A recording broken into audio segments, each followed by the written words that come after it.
Today we're going to be making a monkfish in delicious garlic and tomato sauce. For this we'll need quite a few ingredients, including about 200 grams worth of monkfish, or about 6 ounces. We're also going to need 2 whole heads of garlic, some paprika powdered. I have some sweet paprika, but I think that smoked paprika would go well as well in this recipe. Salt and pepper. This is after all a Norwegian cooking show. We're also going to use about a can's worth of chopped tomato.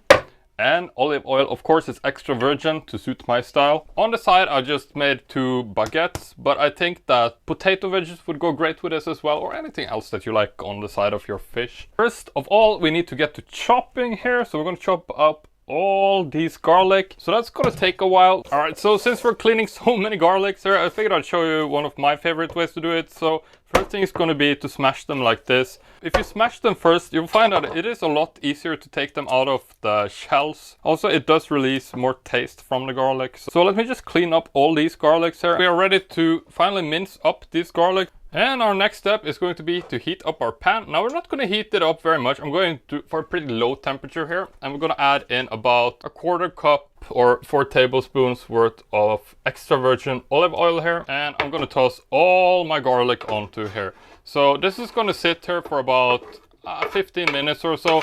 What we're looking for is for the garlic to turn golden brown. While our garlic is heating up there, we're going to take our monkfish and we're going to season that. This is about 200 grams, so it should be about 2 servings. You could cut it in half if you want to. Clean this up as well, remove any of that blue skin, and we also want to remove any other veins or impurities that we find on the meat. This one is pretty aged. I've aged it for about 2 weeks and then I added it to my freezer. So it's going to be a very rich taste from the fish as well, but fresh fish is going to be totally fine here. So before we add this to our second pot, I'm going to go over it with some salt and pepper.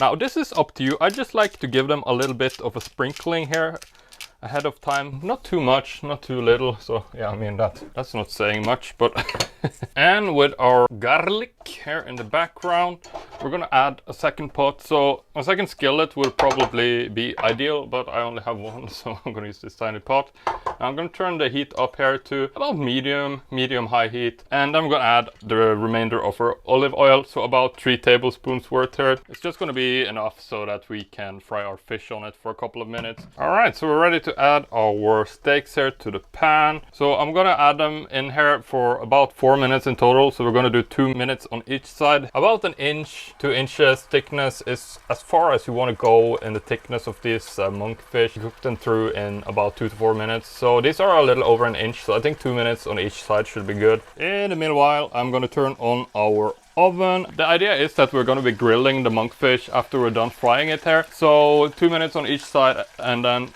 15 minutes in the oven, and our garlic sauce will be done by then as well, so we can kind of combine those. By the way, if this is your first time watching, I'm Thor. I'm cooking monkfish every day this month, so if you're into that, definitely subscribe to the channel. Otherwise, I hope you're going to enjoy this meal for sure. So it's about that time where we're going to turn the fish around here.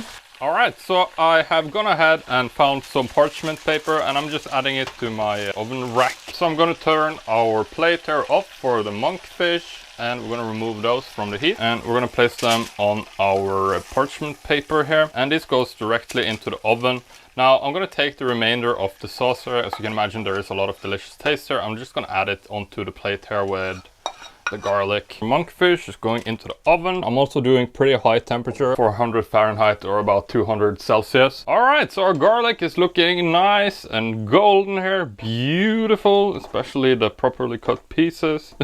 So I'm going to take a little bit of this and place it to the side. It's going to be garnished for the monkfish. So I'm thinking about a tablespoon. It's probably going to be plenty. So the next step here is that we're going to add in our paprika. So you could use smoked paprika or you could use regular paprika. So about a tablespoon's worth of that. And I'm just going to keep it at the same low temperature here. And I'm just going to incorporate this into the sauce or the oil and garlic here for a little moment. Not long, probably less than a minute. And we're also going to be adding about a can's worth of chopped tomatoes here. I'm just going to pour this directly in here. And we're also going to add about 2 cups worth of water into this. If you have a watery can of tomatoes, I actually think you only need about half a cup. If they're pretty solid, maybe a cup, as this took quite a while to boil down. We're gonna let this heat up to a simmer, And then we're gonna reduce this quite a bit, take a good 10-15 minutes once it comes to a simmer. So I'm gonna turn up the temperature just a smidge here to about medium. And I forgot to say this earlier, but I am always making recipes and adding them to my website. I'm gonna put step by step all the ingredients and steps in an article as well, so that you can follow along if you want to cook this yourself. You can find that in the video description.